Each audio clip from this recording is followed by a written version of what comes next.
روزے کے اندر چھپا ہوا ہے صبر اور تقوی. جب یہ دو چیزیں بنے گی تو ہدایت کا موسم آئے گا، دعوت کا موسم آئے گا. رمضان میں سب سے بڑا انعام انسانیت پر ہوا. روزے چھوٹا انعام ہے، کتاب ملی، قرآن ملا، تورات ملی، زبور ملی، انجیل ملی، یہ بڑا انعام ہے. رمضان سیزن ہے، موسم ہے ہدایت کے پھیلانے کا، قرآن کے پھیلانے کا، دعوت کے پھیلانے کا. چونکہ دعوت کا مضمون قرآن ہے اور قرآن رمضان میں آیا ہے تو اس کو یہ موسم ہے رمضان کا موسم. قرآن میرا نبی رمضان میں قرآن کی تلاوت فرماتے تھے بہت زیادہ، اور جبریل کے ساتھ دور کرتے تھے، ایک ایک پارے کا دور کرتے تھے. اور جس سال آپ کا انتقال ہوا اس سال آپ نے جبریل کے ساتھ 2 دفعہ قرآن کا ختم فرمایا، 2 دفعہ قرآن کا ختم فرمایا. تقوی میں پاس ہوئے، باطل ٹوٹ گیا اور تذکرے زندہ ہو گئے. اور سورہ یوسف احسن القصص بن کے قرآن کی زینت بنی. نحن نقص علیک احسن القصص، قرآن کی سب سے خوبصورت کہانی بن کے قرآن میں اتری. پھر صبر آیا، 9 سال کی قید. پھر اللہ تعالیٰ نے امتحان میں پاس کر دیا، آزمائش کی گھڑی کو کاٹ دیا. آزمائش کی گھڑیاں آتی ہیں پر مختصر ہوتی ہیں، اللہ کاٹ دیتا ہے. جو صبر کرتے ہیں اور تقوی اختیار کرتے ہیں ان کے لیے اللہ دروازے کھولتا ہے. جو بے صبر ہوتے ہیں، جو تقوی کو چھوڑتے ہیں اور حرام میں پڑتے ہیں، نافرمانی میں پڑتے ہیں، ان کے لیے بھلائی کے در بند ہوتے ہیں اور گندگی اور غلاظت کے در ان کے لیے کھلنا شروع ہو جاتے ہیں. 9 برس کا صبر، جیل کاٹی، مصر کی جیل کاٹی. پھر اللہ نے تخت شاہی پہ بٹھایا. وہی بھائی جن کے سبب سے گھر سے نکلے، کنویں میں قید ہوئے اور تہمتیں لگیں اور جیل کاٹی، آج وہی بھائی سامنے کھڑے ہوئے ہیں اور غلہ لینے آئے ہیں. اور یوسف علیہ السلام یوں نقاب رکھتے تھے، ایسے نقاب ہوتا تھا چہرے پر، صرف آنکھیں ننگی ہوتی تھیں. لہذا فعرفہم وہم لہ منکرون، بھائیوں نے نہیں پہچانا، یوسف نے پہچانا. فلما جہزہم بجہازہم، اور جب وہ روانہ ہونے لگے تو ان سے کہنے لگے اپنے اگلے بھائی کو لے کر آنا ہے، دوسرے بھائی کو لے کر آنا ہے، اپنا سگا بھائی. 10 ایک ماں سے، 2 ایک ماں سے، بنیامین یوسف ایک ماں سے، باقی دوسری ماں سے. تو انہوں نے کہا منع منا الکیل فارسل معنا اخانا. ابا جان ہمیں بادشاہ نے کہا ہے، وزیر خوراک نے کہا ہے کہ غلہ نہیں دوں گا، دوسرے بھائی کو لانا ہے. تو دوسری دفعہ بنیامین آ گئے، ان کو الگ کر کے کہا انی انا اخوک فلا تبتئس بما كانوا يصنعون، میں تیرا بھائی یوسف ہوں، میں تمہیں روکنے کے لیے تدبیر کروں گا. پھر تدبیر کی. جعلت سقایت فی رحل اخی ثم اذن مؤذن ایتها العیر انکم لسارقون. اور بنیامین کی بوری میں وہ پیمانہ چھپایا، پھر اعلان کروایا کہ ہمارا پیمانہ گم ہو گیا، جس کی بوری میں سے ملے گا تو وہی اس کی سزا ہے کہ اس کو قیدی بنایا جائے گا، غلام بنایا جائے گا. اور پھر انہوں نے کھولنا شروع کیا تو بنیامین کے اس میں سے نکل آیا.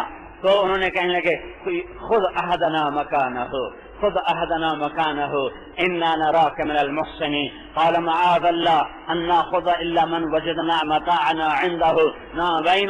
نابینا تم میں سے کسی کو نہیں لیا جائے گا، اسی کو لیا جائے گا جس کے اندر سے یہ پیمانہ نکلا ہے. روک لیا. اب 11 بھائی، اب بھائی پھر 10 بھائی. اب بیٹھ کے یہودا رحم دل تھا، اس نے کہا تم نے پہلے یوسف کے معاملے میں کیا تمہیں پتا ہے. اب بنیامین رک گیا. میں تو فلن ابرح الارض حتى يأذن لي ابي او يحكم الله لي وهو خير الحاكمين. ارجعوا الى ابيكم فقولوا يا ابانا ان ابنك سرق. جاؤ ابا سے کہو کہ بیٹے نے چوری کر لی. یہ قافلہ واپس آیا، ابا جان بنیامین نے چوری کر لی. تو یعقوب رو پڑے کہ چوری نہیں کر سکتا، کوئی اور قصہ ہے. یہ میرا خط لو اور جا کے وزیر خزانہ، وزیر خوراک کو دو اور میرا خط اسے پڑھاؤ. نہیں باپ کو پتا کہ یوسف کو خط لکھ رہا ہوں، کہ باپ بھی نبی ہے، بیٹا بھی نبی ہے. یوسف کو حکم نہیں ہے کہ تم نے باپ کو کچھ بتانا ہے. 1 ہفتے کے فاصلے پر یوسف علیہ السلام رہ رہے ہیں لیکن خبر نہیں دی ہے، خط لکھا جا رہا ہے. اللہ کے بندے یعقوب بن اسحاق بن ابراہیم نبی اللہ کی طرف سے عزیز مصر کے نام، میں اللہ کا بندہ یعقوب تم سے گزارش کرتا ہوں، ہم نبیوں کی اولاد ہیں، ہم چور نہیں ہیں، میرا گھر آزمائش کی بھٹی میں جل رہا ہے اور آزمائش کی چکی میں پس رہا ہے، میرے دادا کو چھری کے نیچے سے نکالا گیا، میرے دادا کو آگ میں ڈالا گیا، میرے دادا کو آگ میں ڈالا گیا ابراہیم، میرے باپ کو چھری کے نیچے سے نکالا گیا اسماعیل، چچا کو تایا کو باپ کا کہا، میرے باپ کو چھری کے نیچے سے نکالا گیا، میرے بچوں کو مجھ سے جدا کر دیا گیا، 40 سال ہو گئے، میں اس کی یاد میں روتے روتے اندھا ہو گیا، میں تیری منت کرتا ہوں میرا بیٹا مجھے واپس کر دے، وہ میری یادوں کا آخری سہارا ہے، میری ٹوٹی کمر کا وہی آسرا ہے، سہارا ہے، میرا بچہ مجھے واپس کر۔ جب یعقوب علیہ السلام نے خط پڑھا تو روئے اور اللہ سے عرض کی، یا اللہ اب مجھے اجازت دے کہ میں اپنا آپ بتا دوں، تو اللہ نے کہا ٹھیک ہے اب بتا دو۔ تو یوسف علیہ السلام نے کہ بھائیوں کو دربار میں بلایا اور انہوں نے ایھا العزیز قد مسنا واهلنا الضر وجئنا ببضاعة مزجاة فأوف لنا الكيل وتصدق علينا ان اللہ یجزی المتصدقین۔ کیا ذلت اور پستی اللہ نے دکھا دی۔ جھوٹ ذلیل کرتا ہے، نافرمانی کا راستہ ذلتوں پہ جا کے ختم ہوتا ہے، فرمانبرداری کا راستہ عزتوں کی چوٹیوں پر پہنچاتا ہے۔ یوسف اوپر ہے، بھائی نیچے ہیں اور کہہ رہے ہیں اے وزیر خوراک، اے وزیر خزانہ، اے عزیز مصر، ہمارے پاس پیسے تھوڑے ہیں، اتنے نہیں ہیں کہ ہم غلہ کافی خرید سکیں، ہمارے اوپر صدقہ کر دے، ہمیں بڑی تکلیف آئی ہے۔ یوسف یوں بیٹھے ہوئے تھے اور ان کے بھائی منت کر رہے ہیں تو یوسف علیہ السلام نے یوں نقاب اٹھایا، چہرے سے ہٹایا اور فرمایا هل علمتم ما فعلتم بیوسف واخیہ اذ انتم جاہلون۔ نبی کے اخلاق پہ قربان جاؤں، میں نبی کے اخلاق پہ قربان جاؤں۔ چوتھا نمبر بیان کیا کرو، دین میں حسن آ نہیں سکتا اخلاق کے بغیر۔ مولانا الیاس صاحب نے 6 نمبر بنائے تھے، پاکستان والوں نے 2 نمبر بنا دیے، ایک پہلا نمبر ایک چھٹا نمبر، باقی سارے نمبروں کو واپس کر دیا ہے مولانا الیاس صاحب کو کہ اس کی ضرورت نہیں ہے۔ تبلیغ، دعوت، اس کے سوا ان کو دعوت کا پتہ ہی کوئی نہیں ہے۔ اخلاق کے بغیر نہ دین ہے، نہ دعوت ہے، نہ اسلام ہے، نہ ایمان ہے، نہ تبلیغ ہے۔ نبی کے اخلاق دیکھو، بھائیوں نے کیا ظلم و ستم ڈھائے، کیا کچھ نہ کیا، اور کہہ رہے ہیں هل علمتم وہاں بولا جاتا ہے جہاں اگلے کو خبر نہ ہو۔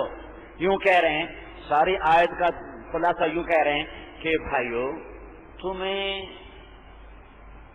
کچھ یوسف کے بارے میں خبر ہے جب تم سے بھول کر، خطا سے، سہون بھول چوک سے، خطا سے، نادانی سے کچھ زیادتی ہو گئی تھی۔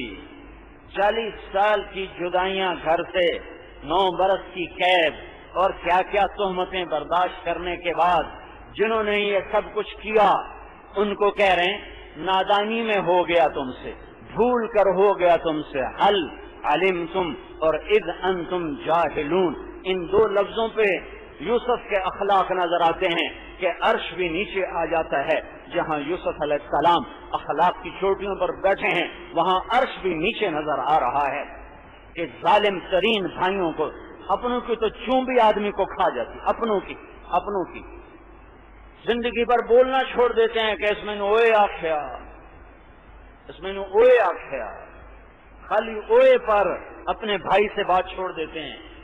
اوروں کی آدمی گالیاں بھی سن لیتا ہے، اپنوں کی تو اوئے بھی برداشت نہیں ہوتی۔ یہ تبلیغ والے جماعت میں ہوتے ہیں تو گالیاں بھی سن لیتے ہیں اور اپنے بھائی کی اوئے بھی برداشت نہیں کرتا، بھائی کاٹ کر کے بیٹھے ہوتے ہیں، لوگوں کے پتھر کھا لیتے ہیں اور بیوی ٹھنڈی چائے دے دے تو اس کو گالیاں دینا شروع کر دیتے ہیں، بٹن ٹوٹا ہوا تو اس کی بےعزتی کر کے رکھ دیتے ہیں، اور جماعت میں ہوں گے تو پتھر کھا لیں گے، اور گھر میں آئیں گے تو سب سے زیادہ قربان ہونے والی بیوی کو ذلیل کر کے رکھ دیں گے۔ جماعت میں جائیں گے تو دسترخوان بچھائیں گے، بیوی مانگے گی تو کہیں گے تو پیسے کیوں مانگنی، تنشائی کی چاہیے۔ ہائے پر ان کا قصور نہیں، ان کو اخلاق بتاتا ہی کوئی نہیں، ان کا کوئی قصور نہیں۔ یہ تو میں اکیلا شور مچاتا پھر رہا ہوں، مجھے بھی کہتے ہیں یہ کام نہیں بیان کرتا،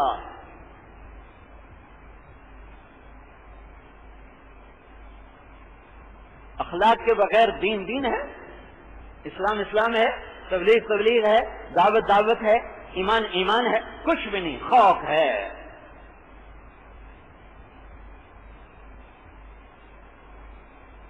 میرے نبی نے فرمایا میری امت کا فقیر کون ہے؟ کہا جی جس کے پاس پیسے نہ ہو۔ کا نہیں، میری امت کا فقیر وہ جو بڑی نیکیاں لائے گا، بڑی تبلیغ لائے گا، بڑی بخاری کے درس لائے گا، قرآن کی تفسیر کے بڑے درس لائے گا، ابن ماجہ ترمذی کے بڑے درس لائے گا، جلالین کے بڑے درس لائے گا، ہدایہ کے بڑے دروس لائے گا، تبلیغ کے پیدل سال لائے گا، 7 مہینے لائے گا، اور چلے لائے گا، اور رائمنڈ کا مقیم بن کے آئے گا، اور سالانہ 3 چلے لے کر آئے گا، اور تصوف کی بڑی چوٹیاں طے کر کے آئے گا، اور تصوف کی ساری گھاٹیاں، سلوک کی ساری گھاٹیاں طے کر کے آئے گا، سارے لطائف ستہ جاری کر کے آئے گا، پر بد اخلاق ہوگا۔ کسی کا مال مارا، کسی کا حق مارا، کسی کو گالی دی، کسی پہ ہاتھ اٹھایا، کسی کی عزت کے در پہ، کسی کی جان کے در پہ، کسی کے مال کے در پہ، ضرب ہذا وشتم ہذا وسب ہذا۔ ہے یہ جو اتنے بڑے نیکیوں کے انبار لائے گا، اور یہ بد اخلاق ہوگا، بد اخلاق، یہ لوگوں کی عزتوں کو اچھالتا رہا، پگڑیاں اچھالتا رہا، مال سے کھیلتا رہا، عزتوں سے کھیلتا رہا، یہ سارے حقدار آئیں گے اور یہ لے گیا، سارا تصوف یہ لے گیا، ساری تبلیغ یہ لے گیا، سارے درس بخاری یہ لے گیا، درس ترمذی یہ لے گیا، درس ہدایہ یہ لے گیا، تہجد یہ لے گیا، حج یہ لے گیا، زکوٰۃ یہ لے گیا، قربانیاں یہ لے گیا، ذکر یہ لے گیا، تلاوت یہ لے گیا، اور یہ خالی ہاتھ ہو گیا، اور ابھی حقدار باقی ہیں تو ان کے گناہ اس کے سر پر۔ زنا کسی نے کیا، سر اس کے تھوپا، چوری کسی نے کی، سر اس کے لگی، نماز کسی نے چھوڑی، سر اس کے لگی، جھوٹ کسی نے بولا، سر اس کے آ کے پڑا۔ لوگوں کے گناہ جن کے حق مارے تھے ان کے سروں پر اس کے سر پر پڑے، اور پھر خسرت دنیا والآخرہ، دنیا میں بھی تھکا اور آخرت میں بھی جہنم کی آگ میں جلنے لگا۔ یہ میرے نبی نے فرمایا یہ میری امت کا فقیر آدمی ہے، اپنوں کی اوئے برداشت نہیں کرتے، اختلاف رائے برداشت نہیں کرتے، اختلاف رائے پہ منہ بگاڑ کے بیٹھ جاتے ہیں، بات چیت کرنا چھوڑ دیتے ہیں، اور یہاں 40 سال کا بھائیوں کا ظلم ہے، اور کہہ رہے ہیں جب تم سے نادانی میں بھول کر کچھ ہو گیا تھا، کچھ فعل تم ظلم تم نہیں کہا، تعدی تم نے، ہائے میں قرآن پہ صدقے جاؤں، میں تمہارا رونا کیا روں، میں تو علماء کے آگے روتا ہوں کہ عربی نہیں پڑھاتے، قرآن کیسے سمجھ میں آئے گا؟ تو فقہ کے پیچھے لٹ لے کے پڑے ہیں، فقہ اور بھی دکھ ہیں زمانے میں محبت کے سوا، راحتیں اور بھی ہیں وصل کی راحت کے سوا۔ قرآن تو منبع ہے فقہ کا، حدیث کا، جب قرآن سے عشق نہیں ہے تو باقی تو خشک مضامین ہیں، جب حدیث سے عشق نہیں ہے تو باقی تو حلال حرام کے مسئلے ہیں، وہ تو خشک مضامین ہیں، اس سے دل کی دنیا آباد نہیں ہوتی۔ دل کی دنیا اس کی آباد ہوگی جس کے دل کے تاروں پر قرآن نغمہ بن کے چھڑے گا، اس کی دھن، اس کی لے، اس کا سر، اس کا ساز جب اندر کی دنیا میں گونجے گا تب جا کر دل آباد ہوگا، اور اندر میں آبادی ہریالی آئے گی، ورنہ خشک مزاج ہوگا۔